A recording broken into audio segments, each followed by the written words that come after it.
Four-wheel drive thing, Good morning. they don't stop any faster. Great, thank you, Jamie. All right, everybody. Nice to see everyone.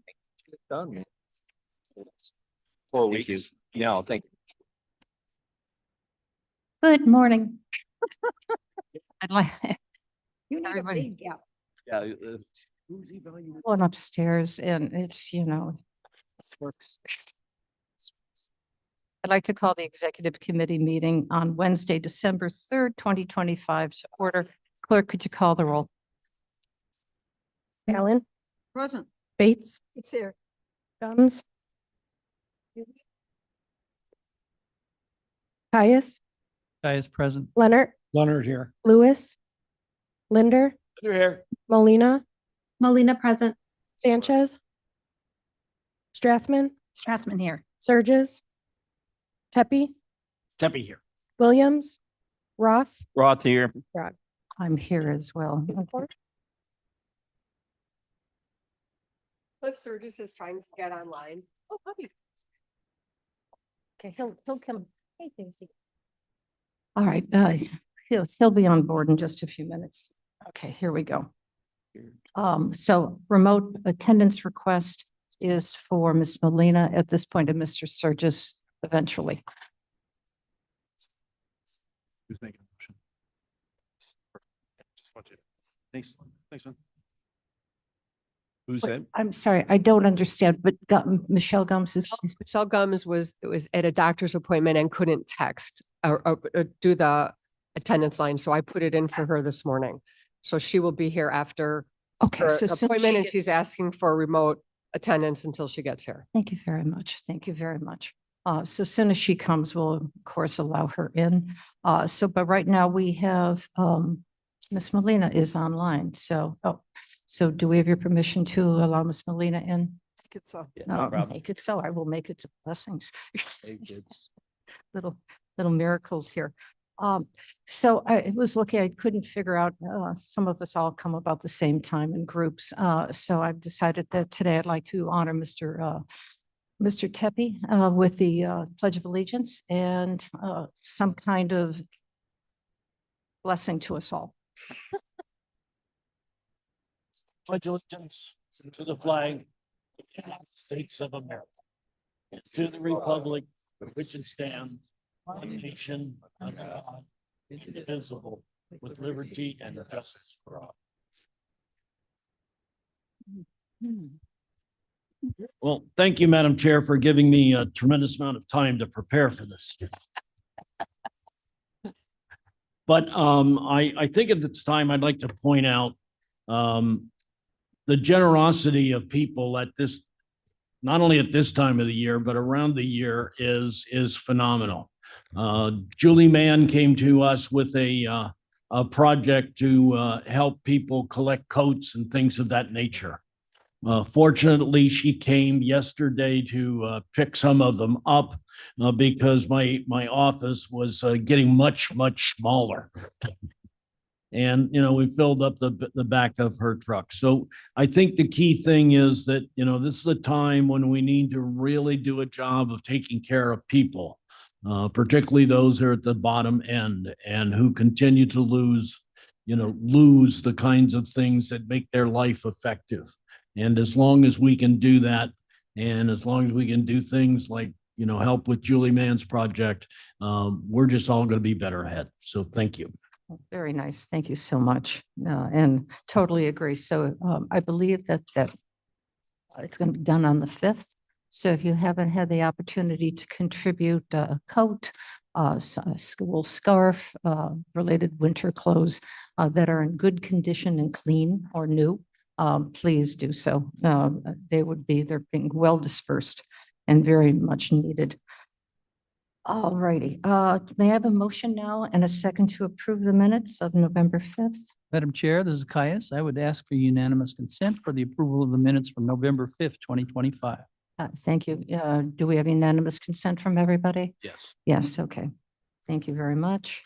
It is my understanding at this point, we have no public comment. Oh.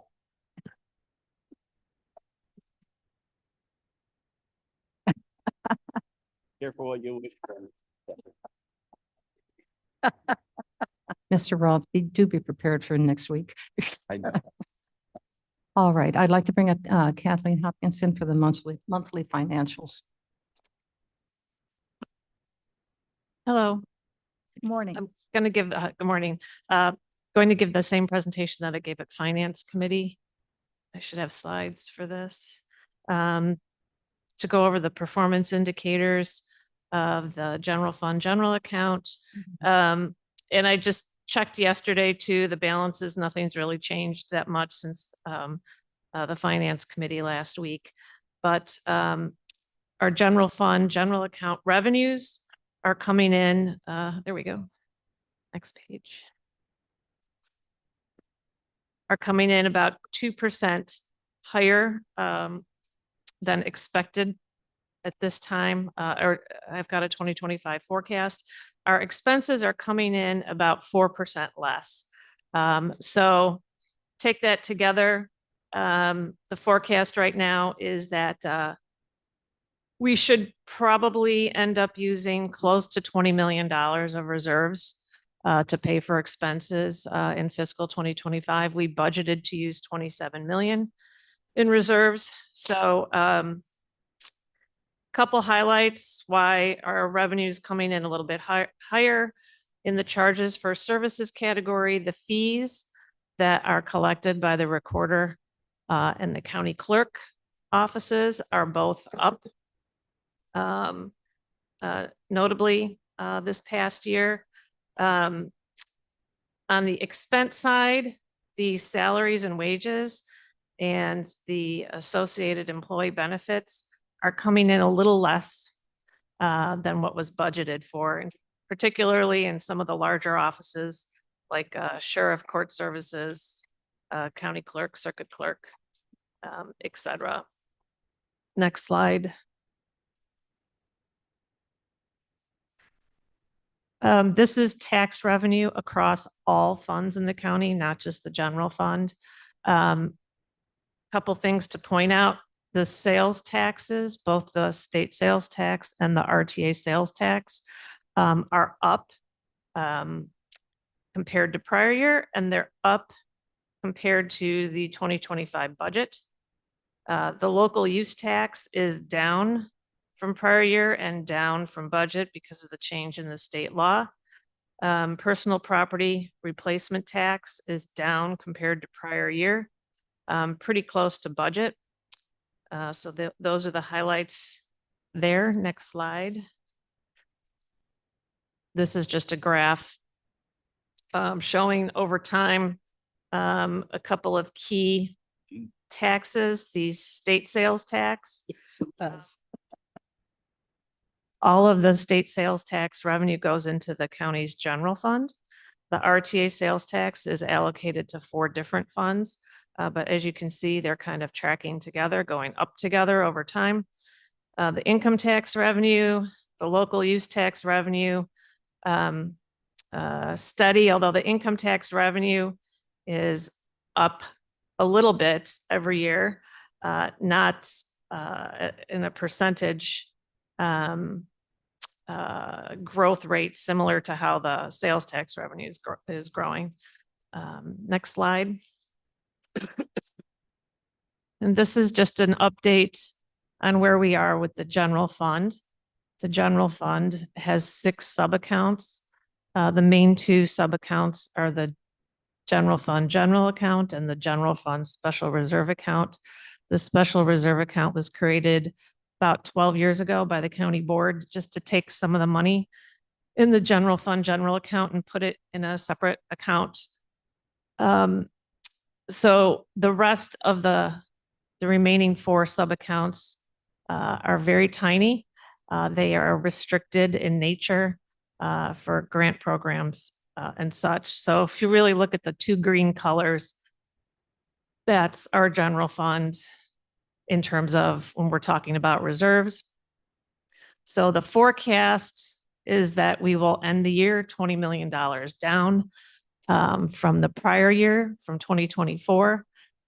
The red line on that chart is our 90-day reserve. 90-day reserve is calculated based on whatever the budgeted expenditures are for that particular year. So the 90-day reserve changes every year. Right now, the 2026 90-day reserve is obviously a little bit lower because our general fund budget is lower. But we have been using up the reserves in the general funds since 2022. And that's my report. Any questions? Does anybody have any questions for any of this? I'm seeing none at all. Okay, very good. Thank you.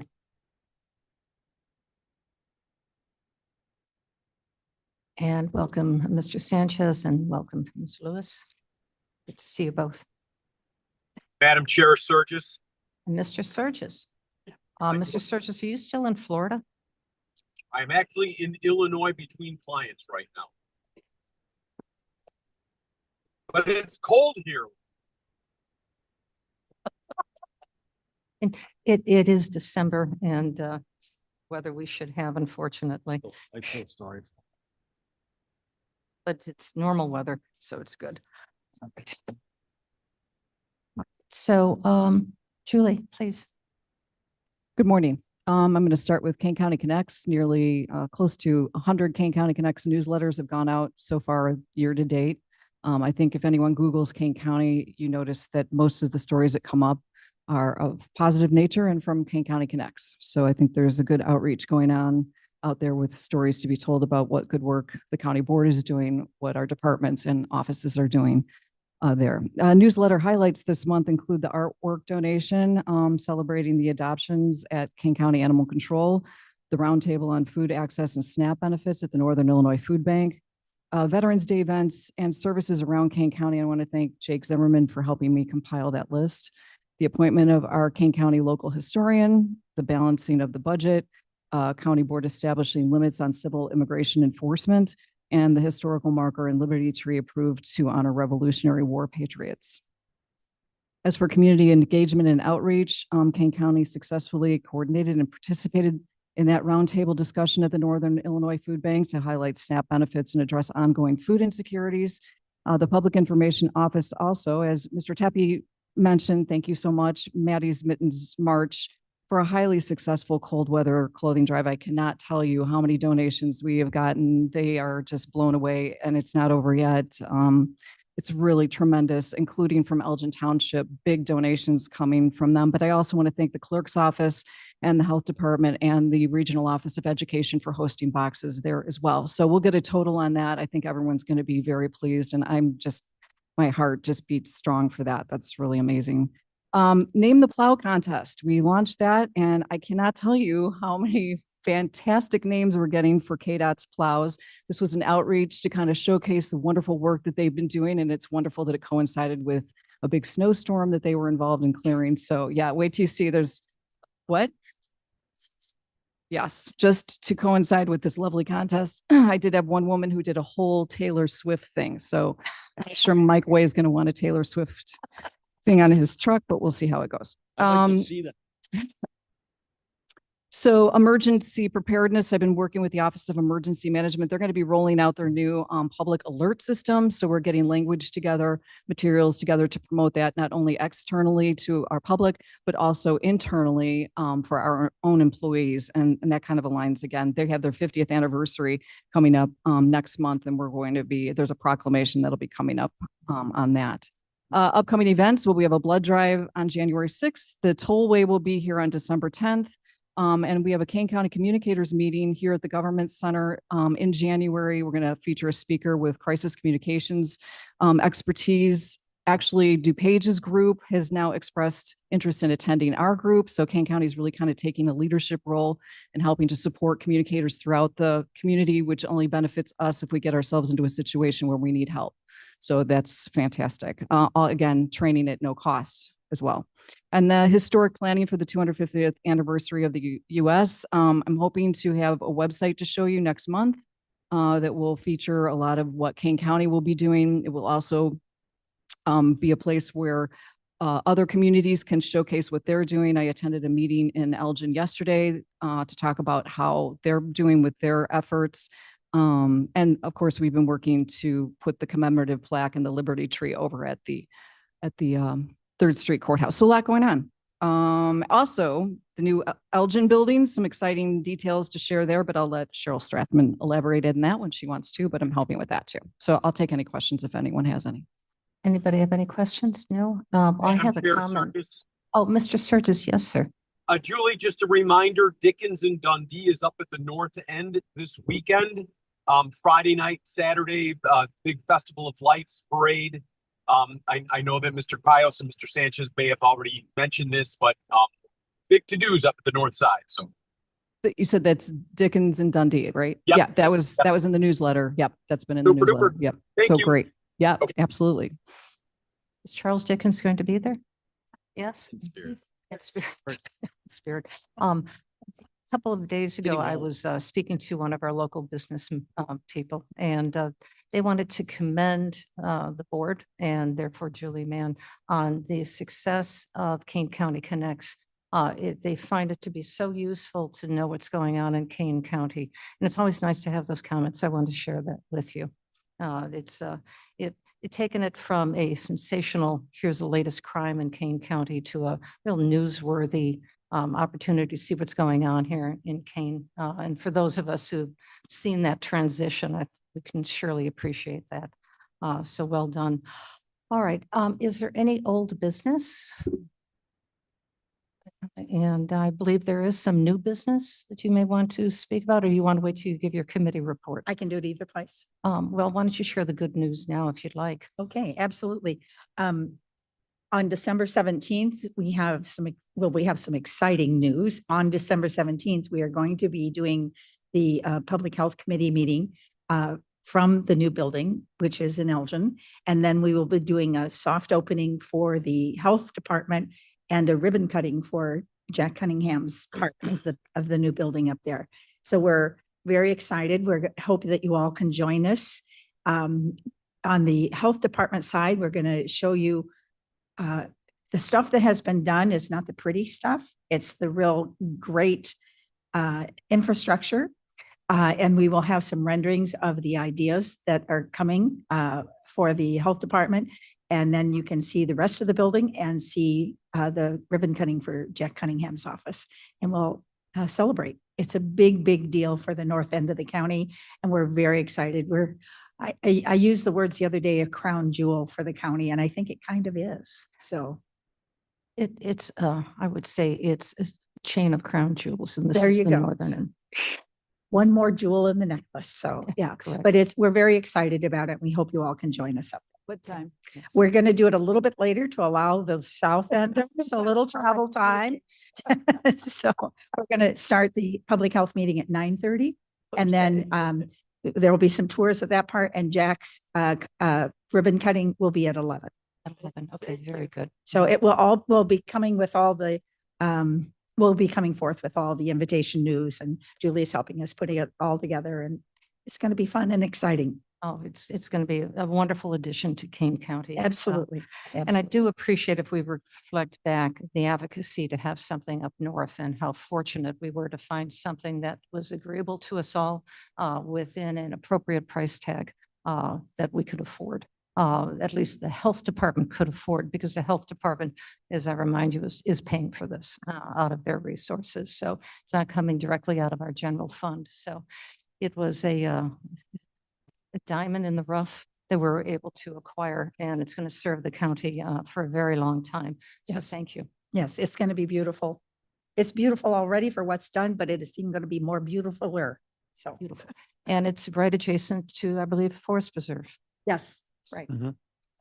So make sure there's some benches out there. Yes, sir. Thank you, Madam Chair. I just wanted to invite all the board members / commissioners to Friday morning at 8:30 at the Burlington Forest Preserve. We will be opening up, taking delivery on 7 bison. And so it's pretty exciting, and we're thrilled about it. This Friday at 8:30.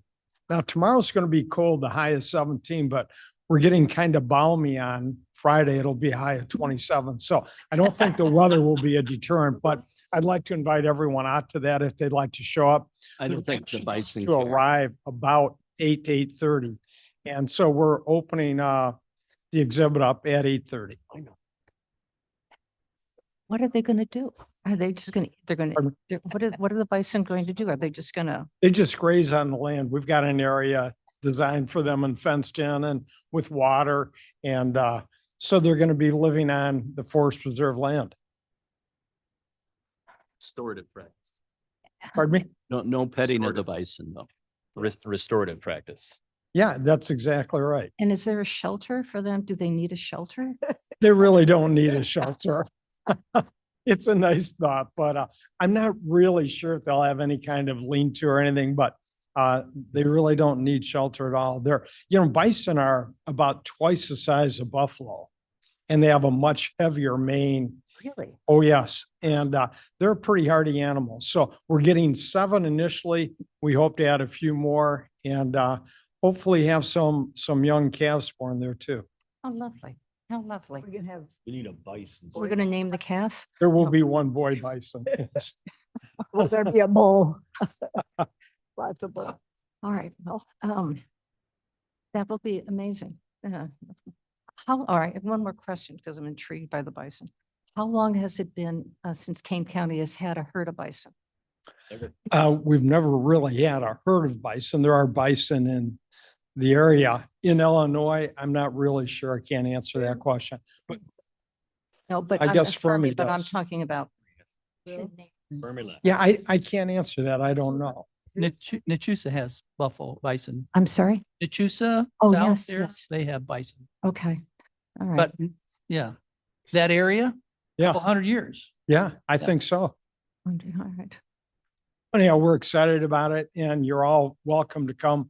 It's this Friday at 8:30. Right. And it's a long drive to get out to Burlington. Yes. Yeah. Okay, lovely. Well, that's on both ends, exciting new beginnings. Oh, very, very nice. Is there anybody else who has any new business? No? Okay, so and Ms. Gums, welcome. Let's begin our preliminary board agenda. Mr. Caius? I'm sorry. All right, You're talking bison over here. Size of something. well, Are I'm we so- doing the I've been agenda in a now? herd of buffalo, but I've never. Are we seen doing them. business? Yes. Are we no, open for We're all business? done with new business. We're on to administration who be managing the bison in case the bison get out. All right. Well, this is Caius and I am the chairman of administration and we have about 1, 2, 3, 4, 5, 6 items. And I'd like to take them separately because we're going to have amendment on one of them. They vary a little bit. So I'd. if that's Chris, could okay? you put closer to your microphone? Yes. Thank you. Mr. Caius, you can do all of them, but the one you want to amend at one. Okay. time. Then I will do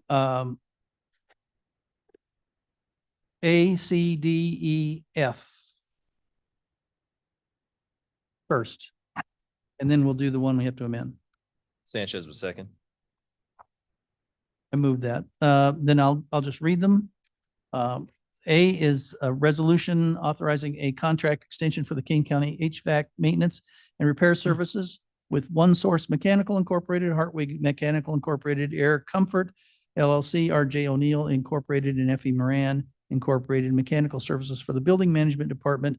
Bid number 23007, that is TMP 25 TMP 25-1377 on page 32 for less than $1 million, and it's a second of 3 one-year extensions. Excuse me. Did I get that right? I Hang on just a second. I want to leave out B, I think, don't I? Now I got too much paperwork with all the extra stuff. I believe you read it correctly. Yes.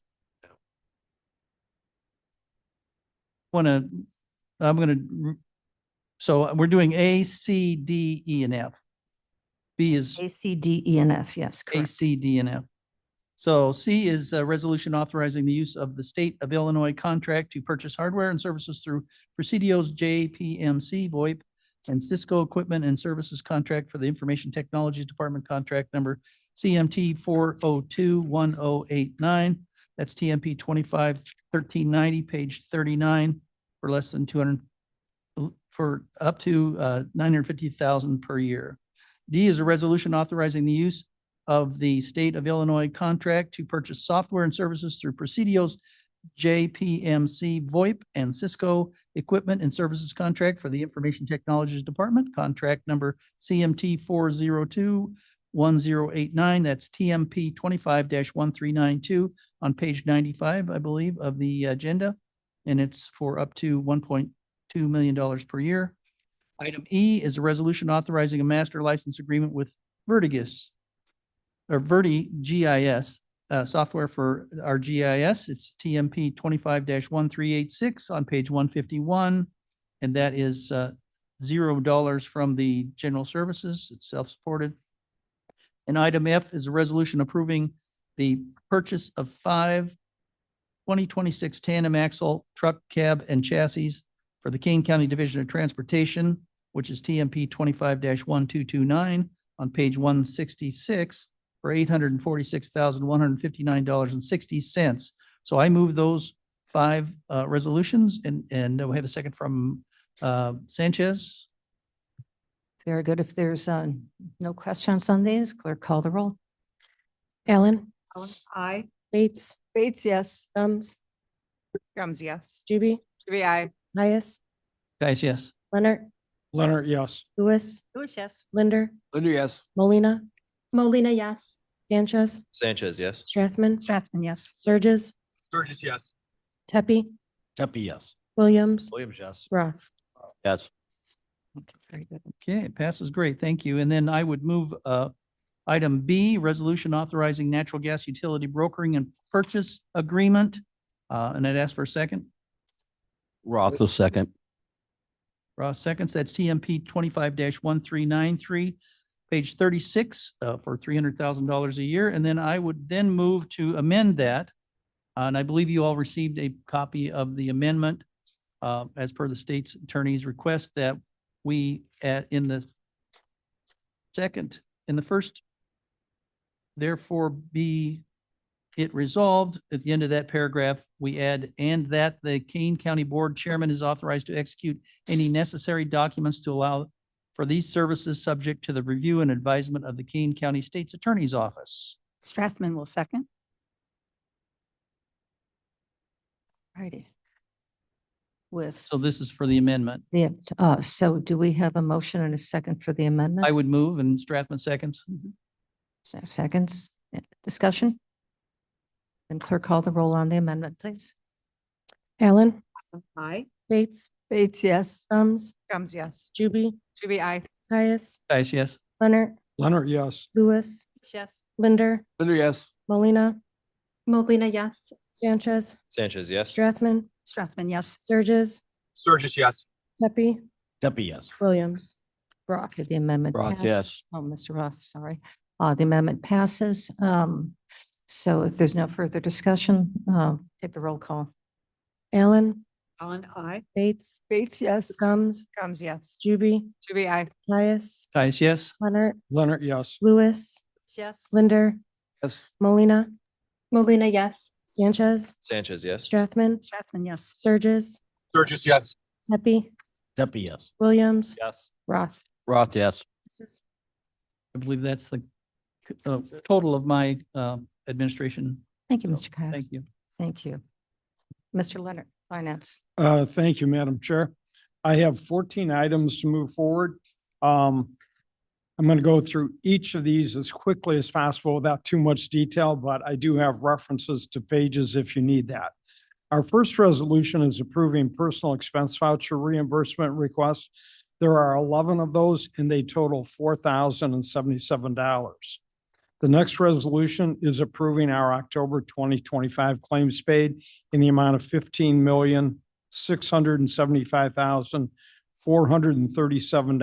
$15,675,437.87.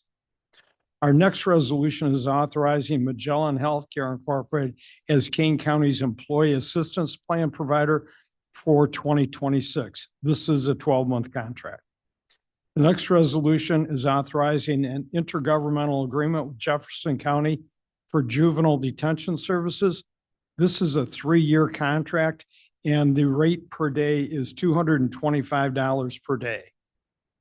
The next resolution authorizes a second extension and scope of work adjustment to professional service agreement for the 2026 recycling center and event staffing and operations. This is at the Fabian location. This is the second of 3 extensions and it's in the amount of $9,000. The next resolution is authorizing an agreement with the Village of West Dundee and eWorks Electronic Services Incorporated for operation of the West Dundee Recycling Center for 2026. This is also in the amount of $9,000. Our next resolution is approving the fiscal year 2025 transfer appropriation and budget adjustment for Fund 558. This is the North Impact Fees. Fund 559, the Central Impact Fees. Fund 560, the South Impact Fees. And Fund number 300, the County Highway. This appropriation is in the amount of $123,686. Our next resolution is the acceptance and use of trust donation made to the Animal Control Center in the amount of $10,000. The next resolution is authorizing execution of a collective bargaining agreement for the Kane County Clerk. This incorporates a 3% increase for employees for the year of 2024, 3% in 2025, and 3% in 2026. The next resolution is authorizing an interfund loan for the payment of program expenses from the general fund for the Workforce Development Department in instances where funding agreements or reimbursements are delayed. The next resolution is authorizing an interfund loan for the payment of program expenses for the general fund for the Development Department in instances where funding agreements or reimbursements are delayed. Our next resolution is amending Resolution 25-417. This is a gas and fuel contract that we have in which the actual cost to purchase has actually gone down a very little bit. The next ordinance is abating the taxes heretofore levied for the year 2025 to pay debt service of $7,670,000 in general obligation alternate bonds. This is the Riverboat Revenue Alternate Revenue Source, Series 2010 of the County of Kane of Illinois. And the last ordinance I'm presenting is abating the taxes heretofore levied for the year 2025 to pay debt service on $13,130,000 of general obligation bonds. These are alternate revenue source series 2020 of the County of Kane, Illinois. Any questions, concerns, comments? I think it's, Motion. make it, yes. I'd like a motion second. Thank you. Okay, very good. Thank you both. If there's no further discussion, I have a comment before we take the roll is, let me get my note here. This is regards to 25-1443. Not a criticism, but I would just like to remind everybody on that resolution, it says, whereas these reimbursements may be considered taxable income under Internal Revenue Service regulations as they exceed the 60-day requirement. So if any of you have any vouchers, and this goes countywide, please make sure you get that in within the 60 days so you can be reimbursed without having it being considered a taxable income. We don't want to have you taxed and taxed.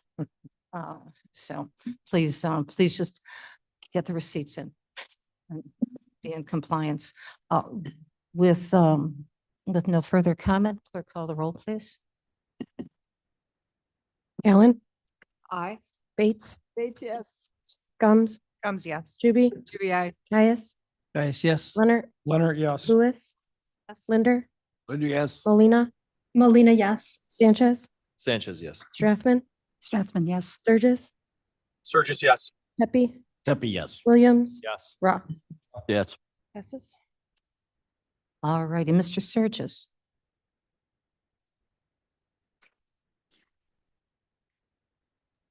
Madam Chair, I have one resolution. I would appreciate it if somebody else could read that. There was some state's attorney adjustments, nothing substantive, just a couple of minor words that they changed. That was sent in an email out to everybody yesterday. Ms. Labrillo should be in the audience to answer any questions, but I believe this is ready for presentation today. Okay, very good. Mr. Linder? Okay, this is resolution number TMP 1396. And it's authorizing addition of an employee performance evaluation policy to the personnel policy handbook. And Mike, could you get a little closer to your microphone? Sure. Okay, thank you. Yeah, so this is authorizing an addition of an employee performance evaluation policy to the personnel policy handbook. And this has to do with basically the fact that we don't have the evaluation for this group of employees. And Ms. Labrillo can perhaps tell us, what the change is going to be in a timeline and so forth. All right, thank you. Are there any comments or do we have a motion and a second? Do we have motion? Yes? I'm sorry, so move. Okay, Second. thank you. Thank you. Yes, ma'am. So this is just an original policy. We didn't previously have a policy, as Mr. Linder stated, requiring evaluations for county employees. So this covers all county employees under the jurisdiction of the county board. If there is any employees covered by a collective bargaining agreement, that collective bargaining agreement would control. But if not stated in a collective bargaining agreement, then this would cover those employees as well. So all employees under the jurisdiction of the county board would be required to have an annual evaluation. Okay, very good. And am I correct? That would be about 30% of the total employee group, I don't actually have a figure in front of me for how many, but something in that range. somewhere in that range. Any other comments on this? I have one that I'd like to share. If you take a look at item number C and the very last paragraph on the Exhibit A. This is in direct reference to the executive director's review.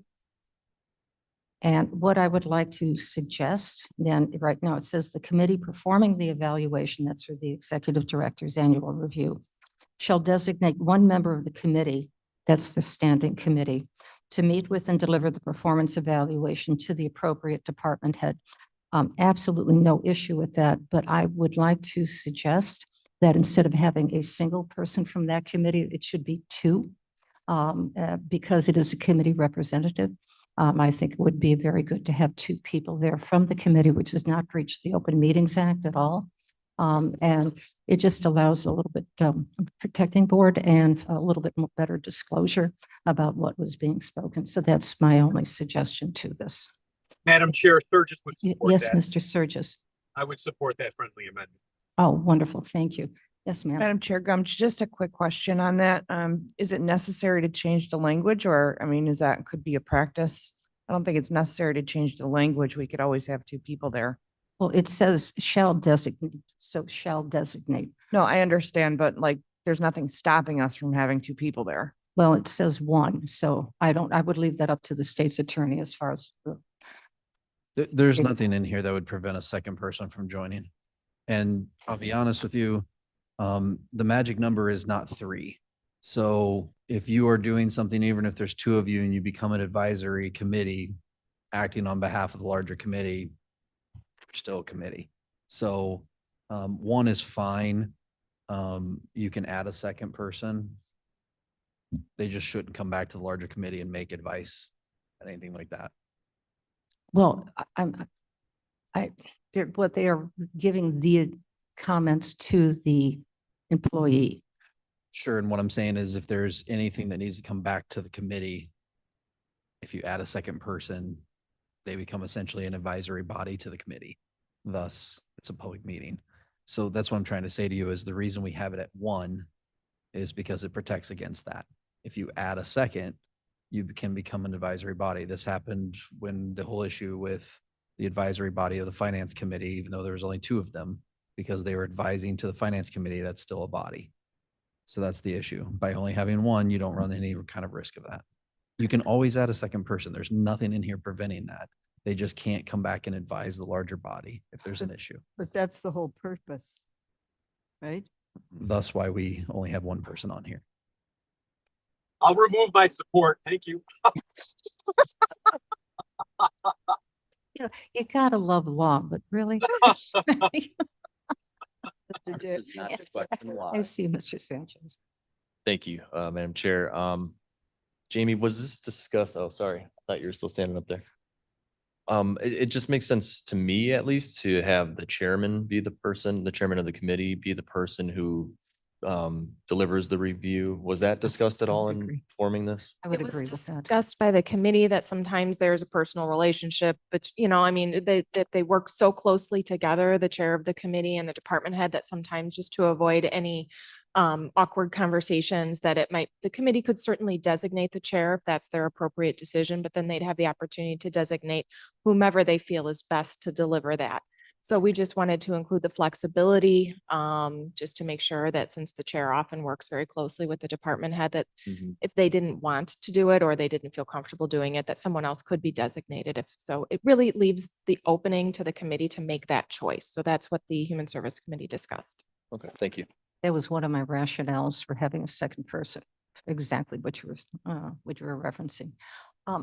Before, Mr. Bright. Yes, ma'am. I just wanted to add that for people that are uncomfortable with this process, that person that's designated to give that review is not giving individual comments. They're speaking on behalf of the committee that they represent. So if you're concerned that there should be a second person there because they're going to misrepresent what's being said, then that committee has chosen the wrong person to be delivering the actual review. So I think this is solid. It's a consistent evaluation policy. And I think that we'll try it. And if it doesn't work, we can make modifications. But I think right now it's solid. All right. Yes, yes. Thank you, Madam Chair. On this committee, so this is important to me, to all of us. But to Jamie's point, whoever the one person isn't going to be making stuff up. This is all in writing. So you're just delivering that message because that written documentation has to go in the file of the employee to whom it's being delivered. So, but I like the fact that we could switch it. So let's say it was Cliff and Cliff has a relationship with a person in some outside. Anyway, it could be somebody different on the committee to make sure it's delivered appropriately and without bias. Madam Chair, Yes, miss. Yes, ma'am. in my corporate career, I wonder if this would be easier to manage if we did them all at the same time, like November or January. Trying to keep track of people's anniversary date is a little messy to me. Have you thought about everybody gets reviewed at the same month? That was deliberated by the committee, the Human Services Committee, as a specific point, and the Human Services Committee had requested that be the anniversary date with the intent purpose of having it spread out so that there's not an excessive amount of work at one time per year, and that they have the time and the ability to focus on this rather than having them all at once. A lot of people serve on more than one committee. Okay. Yes, ma'am. Thank you, Madam Chair. Strathman here. So are we going to set up a calendar? Or how are we going to decide what anniversary We certainly can do whatever the board or the committee request. It doesn't need to be in the policy necessarily, so we didn't include that. But certainly we would share the anniversary dates of those department heads with the committees, and then they could set up whatever reminder process, or if they want human resources to provide a reminder, we certainly can do that. I think that might be helpful because then otherwise we'd all be doing November. Right? So Possibly. yeah, I think that might be a good idea to help us schedule and give us an idea. And I mean, whether it's a range of, a couple of months or however, but just to give us some guidance so that we're not all choosing the same. So just a thought. The only concern I have with this, and perhaps you can figure it out, the devil in the details. On this policy, it suggests at the very beginning that it's a review for compensation. And let's say you just passed the budget, just passing the budget, and you are doing your review in December because that's their annual review time, but you just passed the first year's budget or January or March, you know what I'm saying? And you're looking at compensation increases for the next year, for the next fiscal year. It may be a little bit premature, and I just want to share that with you, that you'll have to go back and then figure out how, because we're reviewing what they've accomplished so early in the year, in our fiscal year, rather than later on, as was mentioned with Ms. Bates. Also, I would ask that all of the committee chairs carefully review what your goals and objectives are, because if you are going to direct your staff on the evaluations of achieving your goals and objectives, you have to make sure that your goals and objectives are manageable. I mean, you cannot say, I want to bring in world peace. I mean, that's a wonderful goal, but it cannot be measurable. And yet you can't be so specific like a business would say, I want you to make 1,000 widgets or 500 sales calls and bring in 250 of those clients, because that is not the job of government to do that. Because it depends on many factors, one of which is the funding mechanisms that you provide to the committees and then to the departments. So just, I'm doing very, very big picture on this, but just be thoughtful as you're going through all of this. Yes, ma'am. I just want to throw some congratulations to one of my colleagues on the Public Health Committee. She helped us just revise our goals.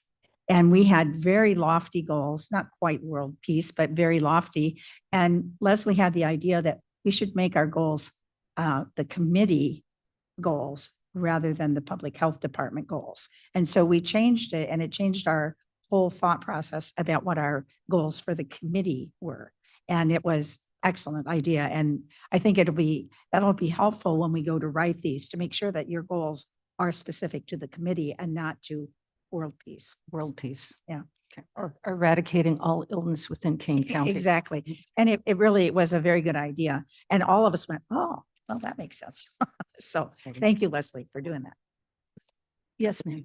To your point, the Human Services Committee did talk about possibly a committee of the whole at the beginning of the year to help educate the board members on how to write goals, writing evaluation tips and techniques in evaluations that I would present to the board. If the board does want to do that, we could do a committee of the whole at the beginning of the year to help provide to your point on goal writing, making sure goals are SMART goals, that they're timely, they're achievable, and more information like that, just from a general perspective. Okay, and the goals really need to be established with the directors as well, because you may know some objectives, but they'll have the reality of what they can actually accomplish with their staff and the resources provided to them, so that there's not a conflict. And then once those are agreed upon, then off you go. And then I would say, perhaps suggest that when you would do your annual review, you've got those locked down, and then you can evaluate it appropriately if they've done it or not. Yes, ma'am, I see you. I just want to ask Jamie, when information is given to the committee, can you include the job description of the executive director? Because they should only be evaluated on what their job description is. And so if they're doing things that are not in there, we either need to reevaluate their job description, or we need to right the ship. So I just want to make sure we get that in addition for everybody. Absolutely. Okay, very good. Do evaluations when you have the job description in front of you. Absolutely. So, yes, I will speak with Julie Mann and Jane, and we'll arrange for a committee of the whole, a training session, as it were, on doing your goals. And we'll do that in January. So thank you. Could we call the question? Mr. Sturgis, would you like to call the question? Do you I have the would meeting? like to call that question. I think we're going all over. Yes, thank you. Madam Chair, I have a point of order. Yes. Because the Exhibit A in the packet is different than Exhibit A in front of us, do we have to make an amendment to substitute the packet for the amended one that we were given? Yeah, if it's different, then you need to do it. It's different. It is Ms. different. Linder, Okay. I would move to substitute the handout Exhibit A for the one that was in the published packet. Strathman will second. Thank you. Why don't we just call the roll on that?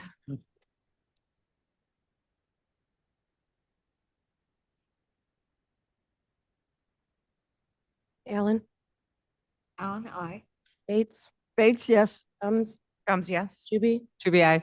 Caius, Yes. Leonard, Leonard, yes. Lewis, Bush, yes. Linder, Yes. Molina, Molina, yes. Sanchez, Sanchez, yes. Strathman, Strathman, yes. Sturgis, Sturgis, yes. Pepe, Tippy, yes. Williams, Yes. Roth. Roth, yes. All right, very good. Thank you. Thank you, Mr. Sturgis. Ms. I'm Molina? sorry, was that voted as an amendment? Oh, I'm sorry, or with voted that vote as and the amended? amendment. Okay, Okay. that was the amendment to Exhibit A. Now call the roll again, please, with no further comments, correct? Allen, Bates, Bates, yes. Combs, Yes. Juby, To be I. Caius, Yes. Leonard, Leonard, yes. Lewis, Bush, yes. Linder, Yes. Molina, Molina, yes. Sanchez, Sanchez, yes. Strathman, Strathman, yes. Sturgis, Sturgis, yes. Pepe, Tippy, yes. Williams, Yes. Roth. Roth, yes. Wonderful. All right, now. Thank Ms. you, Mr. Molina. Lindner. Anytime. Myrna? Thank you, Madam Chair. Good morning. The Judicial and Public Safety Committee met on November 13th, and we have one resolution we are requesting be placed on the consent agenda for the next county board meeting. That is Resolution TMP 251373. It is a notification of renewal of sex offender treatment services, and I make a motion to move. Roth, a second. Thank you. Any discussion on this? Seeing none, clerk call the roll. Allen, Aye. Bates, Bates, yes. Combs, Yes. Juby, To be I. Caius, Yes. Leonard, Leonard, yes. Lewis, Yes. Linder, Yes. Molina, Molina, yes. Sanchez, Sanchez, yes. Strathman, Yes. Sturgis, Sturgis, yes. Pepe, Tippy, yes. Williams, Yes. Roth. Roth, yes. All righty. Okay, Mr. Tepe. Thank you, Madam Chair. I have six items to put forward. The first one is a resolution establishing a public hearing date for consideration of land use assumptions for road improvement impact fee ordinance update. This is a rescheduling because it had not been properly put in by the paper, and that was the paper's fault. So this will be on January 14th in Building A from 4 to 7 p.m. Second is an ordinance adopting revised fees for oversized and overweight vehicles. Essentially, this is doubling the fines associated with that. Third is a resolution approving an amendment to the County of Kane, Blackberry Township Road District, Union Pacific Railroad Company Wayside Horn Agreement in the amount of $16,875. Fourth is a resolution approving an amendment to the County of Kane's Union Pacific Railroad Company Wayside Horn Agreement at La Fox Road for $16,875.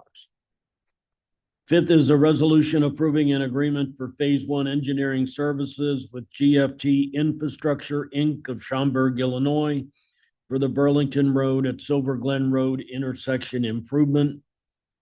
Kane County section number 25-00584-00-CH. That's $379,682, and it was budgeted. Six is a resolution approving the acquisition of real property for Vandal Road at Hops Road intersection and CNRR grade separation improvement. Kane County section number 19-0511-00-CH, parcel number 0007, in the amount of $73,900. I'll move all six and ask for a second. Roth, a second. Any comments? Mr. Greif, yes.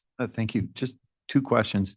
Vern, on the one where the newspaper messed up, I'm assuming we have to put it back in the paper, but we won't have to pay for it a second time because they messed up. I don't know. I don't know. Should be the case. Okay. And then the second, Hold on, Mr. Mr. Rickard. I was just going to say that is the case with, we're not paying it for a second time. excellent. Thanks, Tom. And the second question on the next one, the weight. I love this, but my question is, who polices that literally? I don't know of anyone other than the state police that have that kind of equipment. So they could be driving all over Kane County, and unless the state troopers find them, anyway, maybe we do. I don't know. Do you have a comment on that to be able to answer that? I do, Gums. I can answer that for you. All of the municipalities have some ways or means to use scales. So our deputies and our officers can pull over a vehicle and drive to a local scale. Mr. Roth? This came up in transportation. It's not looking for overweight. These are trucks that they know they're going to be overweight. They have to buy the permit ahead of time. And Mr. Rickard can confirm that.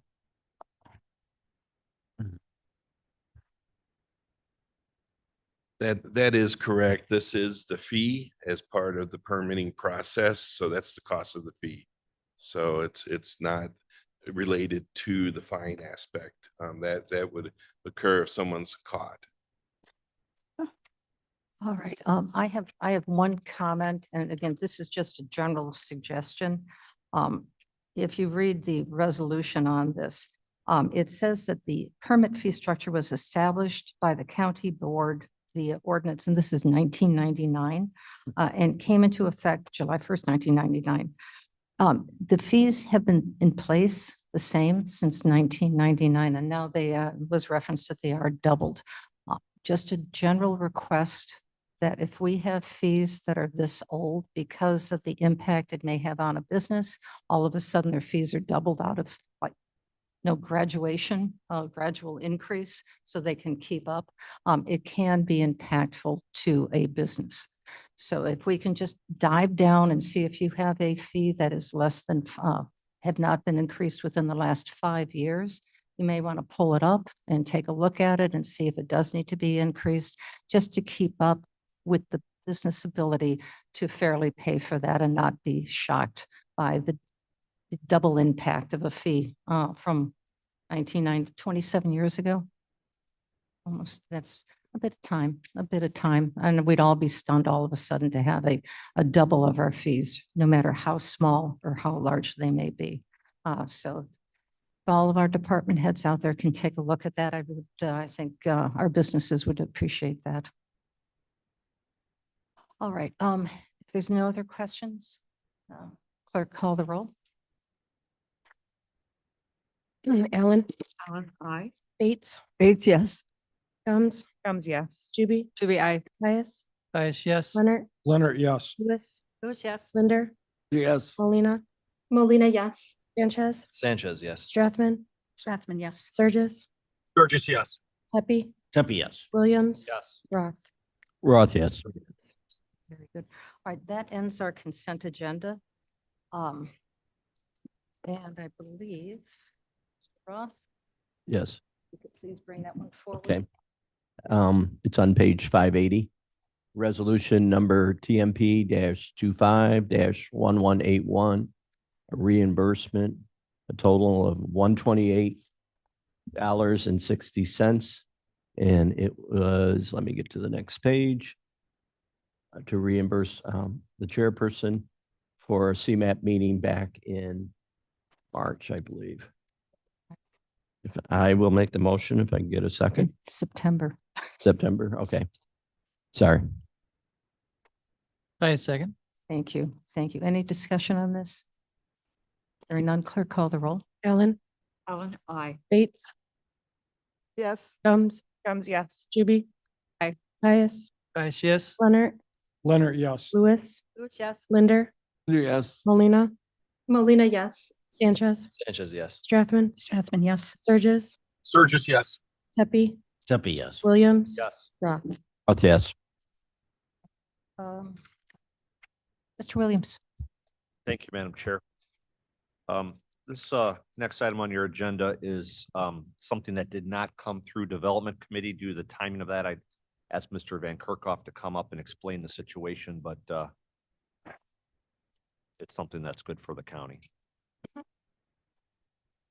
Yeah, good morning, Mark Van Kerkhoff. Very grateful for you entertaining this at the executive committee because of timeliness. I'll start out with good news, and that is on late Wednesday afternoon of last week, right before Thanksgiving, we received our signed funding agreements from HUD for our 2025 program year for CDBG and home program, which represents about $2 million to address community needs and affordable housing. This resolution in front of you this morning actually endorses and reflects the actions of our Kane County City of Elgin Home Consortium, which is a construct under HUD that allows communities to pool their money for affordable housing in a way to spend it more effectively. This has been many decades now with the City of Elgin, and the Home Commission also met just a week and a half ago. The attachment in this resolution represents projects funded both from Kane County's home and CDBG program, but also Elgin CDBG program as a home partner.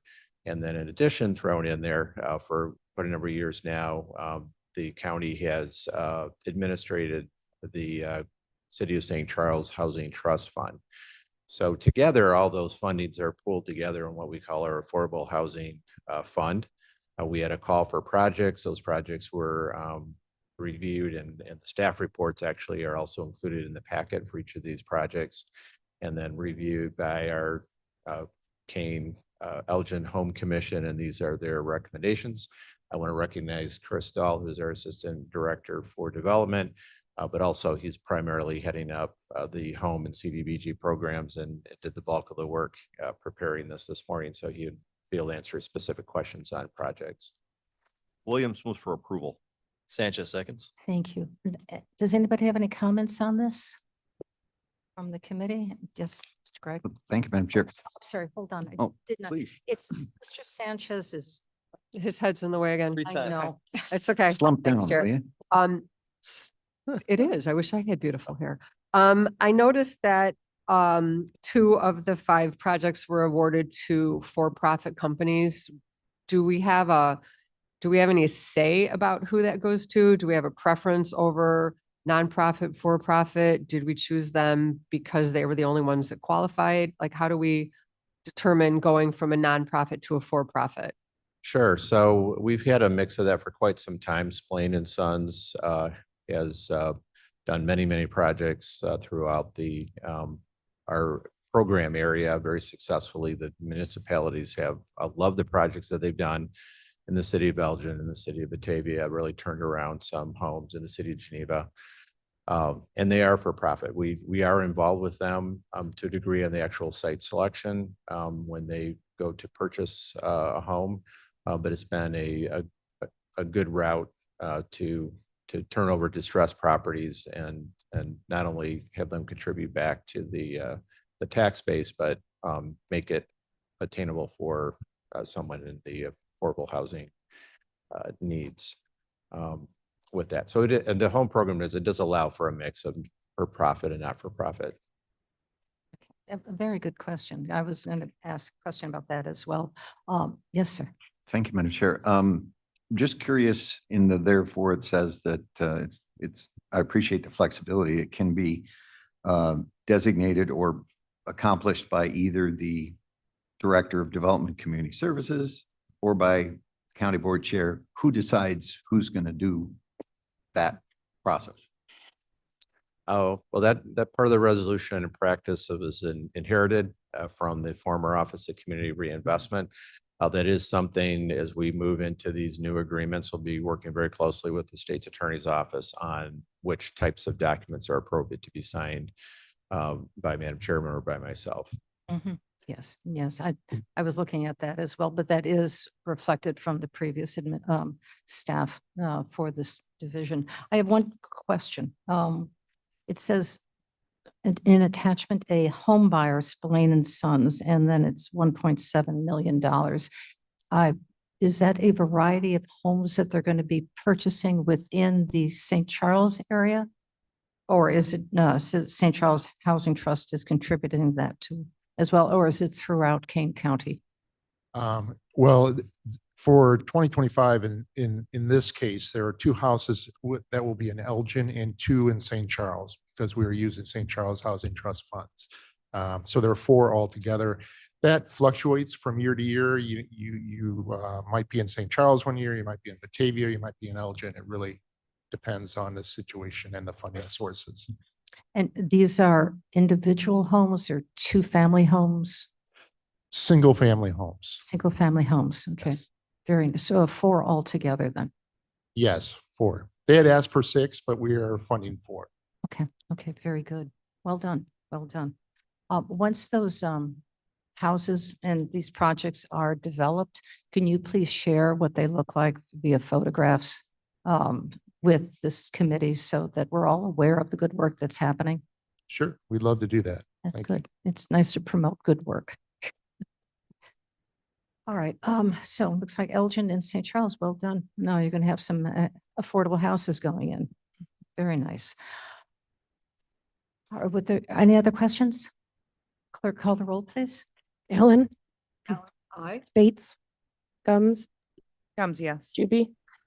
Caius. Guys, yes. Leonard. Leonard, yes. Lewis. Yes. Linder, yes. Molina. Molina, yes. Sanchez. Sanchez, yes. Strathman. Yes. Surges. Surges, yes. Tepe. Tepe, yes. Williams. Williams, yes. Roth. Roth, yes. Righty, very good. We're moving right along. I do not believe that there is no need for an executive session. I'd like to just give a few comments, just give basically updates. Executive session. I don't know if any of you get the Daily Herald or have had the opportunity to read the Suburban Business article that was on Tuesday, December 2nd. And the reason I'm bringing this up, and I'd be happy to share it with all of you. Microphone, please. Oh, sure. No, December 2nd, Tuesday, Suburban Business article in the Daily Herald. It says economic pain. Trump could shrink Illinois' economy by almost $10 billion. Now, I'm not making a political comment, so please, I want to reference that. This has got nothing to do with politics. But what I want to share with you is that there is going to be potentially a planned reduction in money, state money, which again is allocated through to the counties to help pay for food disparity, homeless shelters, et cetera. That'll be coming through. I will nail down, I'll talk to Kathleen about this and figure out what the potential impact may be. But I want to let you know that the county may have to find out a way, and the townships and the municipalities may help to find a way to assist people who are getting federal via state funds to support homelessness, abuse cases, neglect, food, etc. So there may be a direct impact upon our local budgets on this to provide for those people who are in need. As we talked about Maddie's Mittens with the coats, this is going to be much more impactful than that. So I just want to give you a heads up on that, but I will talk to Kathleen and perhaps next week, or she can start doing some work on it. And then in January, we can reflect on it, or February, as we have more information. So that's just kind of informative for you. I also would like to share a couple other things. The signs with the no parking, no staging that we passed earlier in November about the signs. It's supposed to start on December 1st for the ICE agents. We wanted to have them come in on December 1st. That was the date, but they were delayed, so they're coming. So if you haven't seen them, it's because you haven't seen them. They were ordered promptly. They had to get the language approved from the state's attorney's office, which they did. There was no delay in that. but there is a delay in the printing. So soon as those signs are available, they will start to be putting up. The other thing is that the resolution did not come with compliance.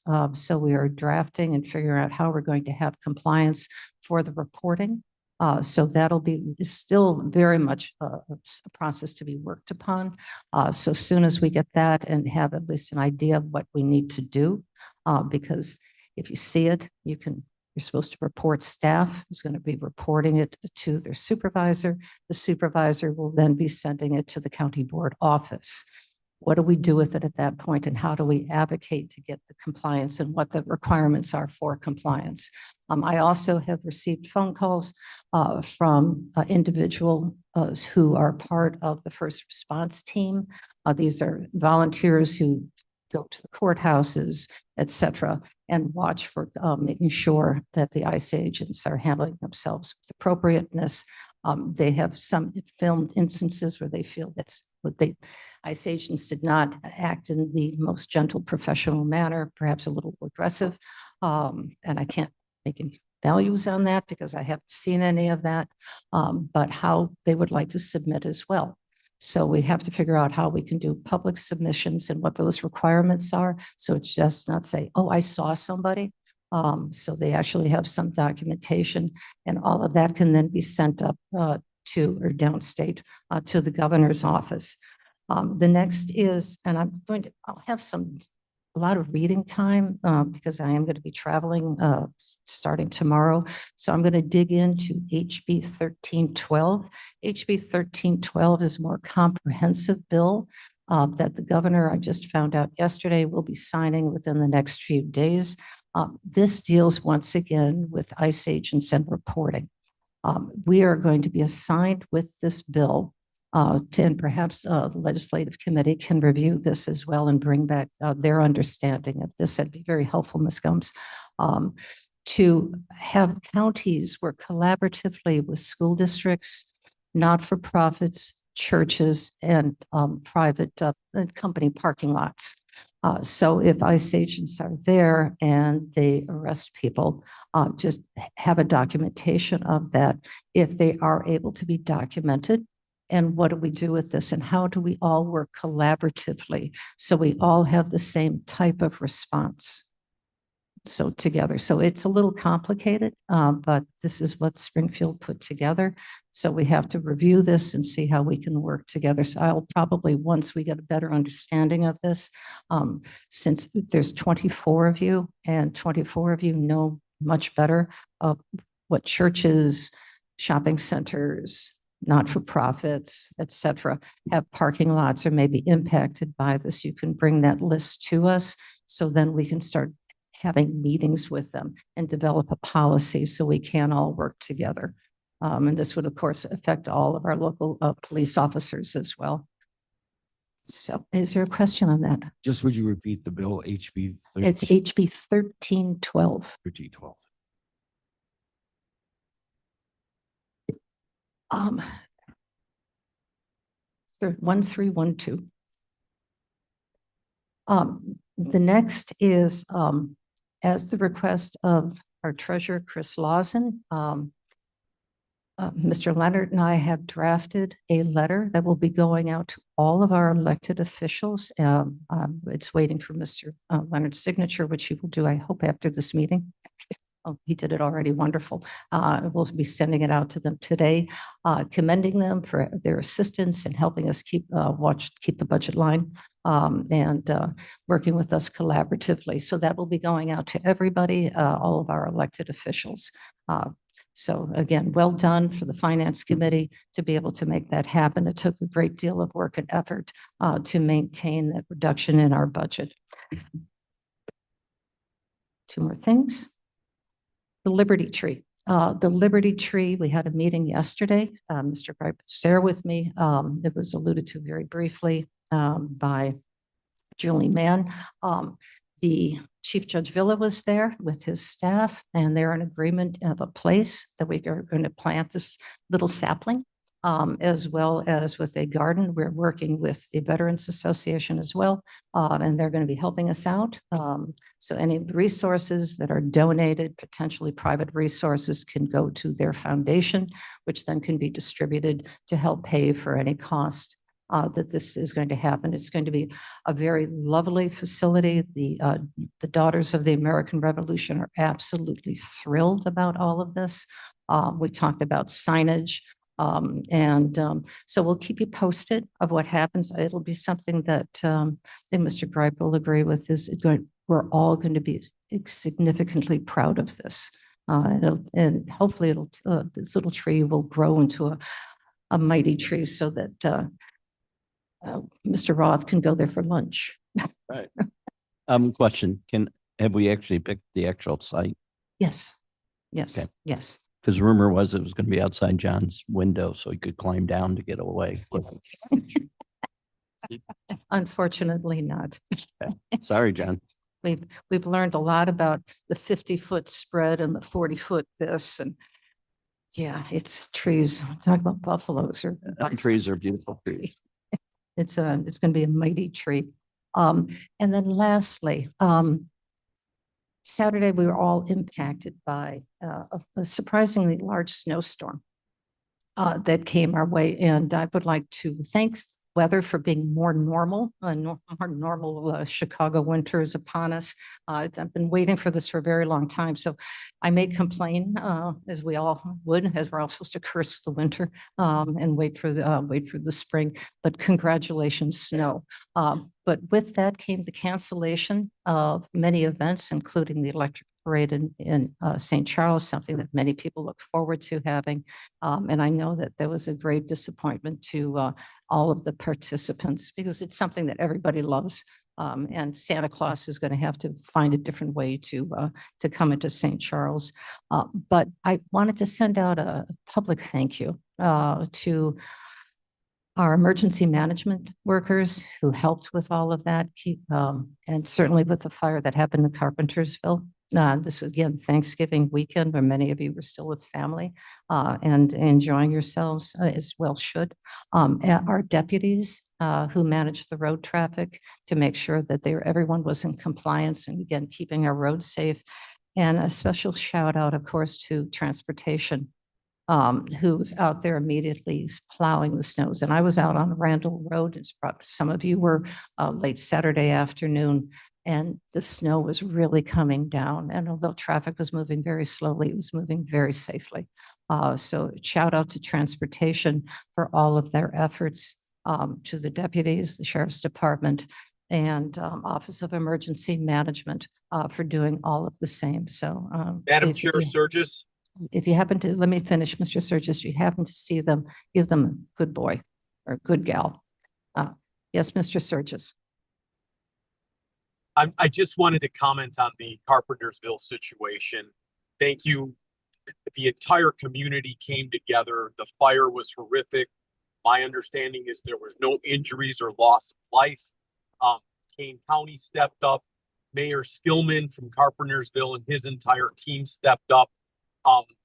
Can't say thank you enough. And truly, you want to see a sense of community. It was just impressive how everybody rallied around this entire situation. So thank you to Scott and his team as well. Oh, thank you for that. And I did hear one thing that is needed in the greater call for help and support. They have beds for adults and for children, but there are no portable cribs. So if you happen to know somebody that has a portable crib somewhere in their house that they no longer use, grandchildren have outgrown it, could you please let Scott know? And they will either give it to the Red Cross or put it in the truck with the Red Cross, just in because we've got a truck here of cots, a trailer of cots here. So in case it is needed, it can be provided for. Yes, sir. That's an excellent request. We should get that in Kane County Connects, because I learned yesterday that none of the donation places, Goodwill, Salvation Army, will take any baby cribs, walkers, any of that stuff anymore, I guess, from a germ standpoint of some. So yeah, any rate, so Are we people are, talking like pack and play type of things? We can talk about this offline, but Okay, that's what they didn't have for an infant and because of the fire. So they were just looking for a portable something, so that the child can sleep safely. Remember, for babies, no blankets on their back with warm fuzzy pajamas. No pillows, no stuffies, to keep them safe. All right, those are my comments. Are there any committee report, legislative, of course? Thank you, Madam Chair. Gums here. I don't really have any updates for you at this point. The governor signed a handful of bills that were sent to his desk. And again, if you are not aware, if he does not sign them, they still become law. Recently, I had a conversation with some of our delegation asking about our sign issue. So thank you for that update. I was able to give them that update and that's all I got. Sure. Yes, ma'am. The Energy and Environmental Committee will be having a special committee of the whole on December 10th at noon. I'm trying to call everybody on the board. I made it up to the M's so far. I think Myrna was last. If we talk too long, it's really hard to make it to the end of the list. If you have any concerns about this proposed solar field on the Fabian Parkway Old Jail Center, please let me know. We're going to have a very detailed and informative presentation, 3 presentations at the committee of the whole on December 10th. Okay. So I hope we can be there. I have One more point. Related to that.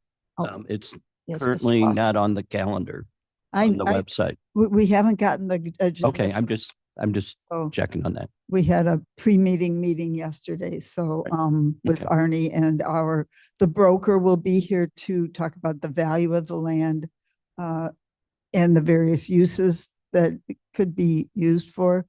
So, Mr. Gripe, hope you'll be there. So, and I have one more announcement. Absolutely. We would like to invite everybody on the board to lunch after the next board meeting, Tuesday, at Rookies for so I suppose I should make reservations. So if you think you're going to be there, do I need reservations at Rookies for? No. Well, given Okay. how long our meetings go, we'll probably have an early dinner. It could be, but everybody's invited and let's just do it. And depending on which rookies, if there's no hockey game, there should be plenty of room there. I only know of one Rookies, the one over there, There's one in St. Charles. too. not that one. Okay. Okay. All right, so we have lunch and a solar field and Happy hour. Point of information that the dates and times of that then? After the board meeting, which is Which Tuesday. board? Okay, December board meeting. Tuesday, December 9th, Yep. 10 a.m., 10:30. Yeah, I just checked, the 9th. 9:45. 10:30. I don't think so, 9:45. No, 10:40, Course was 9:45, 9:30, 9:30. Should I ask Jane to send out an? 9:45. I'm sorry. 5. It has been for only about 45, 8 years. yes. It's 9:45. I have a statement. Yes. Just, I would like to clarify something. The purpose of us having lunch together is not business related. It's just to, Absolutely none. yeah, so nothing needs to go out by email or none of that stuff. It's Oh, yeah. just happy hour. but you're still invited, John.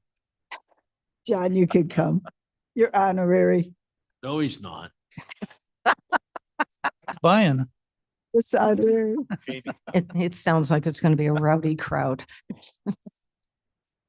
All right, are there any other committee updates? Yes, sir. I just have a technical question. It appears some elves have delivered these flowers. Are we responsible for watering them? Yes. And we should keep them here until Christmas approximately. Well, until the last meeting and the Yeah, last that's what I mean. committee is in charge. Okay. All right, just wanted to double check Because they. because we wouldn't want them to be dead some- before Christmas. Yes, sometimes they're Yes. Mine is not. Mine's dry. I was going to Yes. water after. Yes. Madam Chair, I just want to remind people again, we're going to have a special public health meeting on December 17th up at the New Elgin facility, and there will be a ribbon cutting for Jack Cunningham's office. And we'll have more information coming out, but we hope you will join us. Okay, okay, thank you. Anybody else? Yes. Yes. Oh, it's such a big month. Oh my God. Bison and a health building to expand. And lunch? And, oh, and lunch too. Solar panels. Yeah, all of that good stuff. I'm so excited. I forgot to bring my confetti. But Eric's glad. a big thanks, a shout out to the staff, and particularly building management, since that's my committee, for getting all of this stuff done for the building, as well as all the other things they've been involved in for the last couple of months. Have really, they really put it to it, and they're making sure that things are getting done. Thanks to Roger Fonstock, I guess, since he's in the building management. On what's happening in other areas besides the health department, the jail and kitchen renovation are beginning now, and that's a capital improvement. The gun range HVAC replacement is underway now as well. That's ARPA money. Of course, you mentioned the signs as well before. The holiday decorations, you may have noticed when you were coming in, are being put up by our staff. And on the Seville, I talked to the president of Carpentersville this morning at our Rotary meeting. And he said that there has been such a great turnout and donations that their public service building is full. So make sure that you understand what you're taking in, because they're not asking for anything else. They have huge amount of clothes and materials there at their public service. So before you get and drive all the way up there, make sure that they got a place for it. Big shout out to the Red Cross who turned out, and other villages that turned out. And I talked to the president this morning. He mentioned that our OEM department, Scott, and his people were a great help in organizing the initial, making the initial organization of the people there and getting them in place and stuff. And I think there was maybe one cat that might be missing, but I think other than that, it was amazing. 24 families displaced, and there are only 2 remaining that need to have a place found for them for the immediate future. Okay. Long term, we don't know, but So right there's only 2 families who need still. looking for a place to, for housing. Hey, Chris, would you mind acting as the liaison on those pack and play situations with John? Sure, I'll check with John. Sure. Yeah, that'd be great. This way we don't have 10 people calling. That'd be wonderful. Right. Okay. Okay, thanks, man. Sure. Pack and play on my list. Anything else? I don't believe so. Thank you very much. Okay, very good. Very good. Thank you. Anybody else? Okay, seeing nobody else. For those of you who I will not see, I wish you all happy holidays. I'll be gone next week. I'll be in San Mateo for a conference, but I will be back on the following Thursday. So please, I'll be available via phone, email, etc. And I'll try to Zoom in, not during your meetings, but afterwards, because I want to pay attention to the conference and the lessons I will be learning. And I will share those with you. I'll give you an update when I see you all again in January. But I'm sure I'll see all of you. But for those I don't, I wish you the greatest, happiest of holidays, and profitable and beneficial new year for us all. So with that, may I have a motion and a second? Also make a motion to adjourn. 8 seconds.